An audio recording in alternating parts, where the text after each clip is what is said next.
अरे असलान, तुम्हें घर देखना ही पड़ेगा, बहुत खूबसूरत लग रहा है ये। तुम खुश हो तो मैं भी खुश हूँ। देखो तो जरा यहाँ कौन है। अरे वाह। शादी ब्याह निकाह आप क्या चाहते हैं? इस उम्र में हम शादी की तकरीब का नहीं सोच रहे। इस उम्र से आपकी क्या मुराद है? ये मेरी बेटी की तीसरी शादी होगी।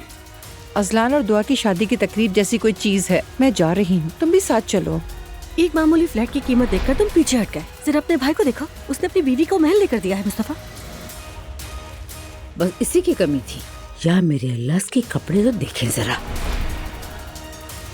ये कौन है? हाथों में हाथ डालकर आए हैं तो महबूबा होगी उसकी। इतनी जल्दी महबूबा बना ली? आपकी डेफिनेट से मुलाकात करवा दूं। फराज हर वक्त आप लोग का जिक्र करता है। खाने के बाद चले जाएंगे, ठीक है? बिल्कुल तुम लोग जाओगे, यानी कि तुम्हारा मंगेतर है जहाँ, तो जाहिर है तुम वहाँ हो नूर।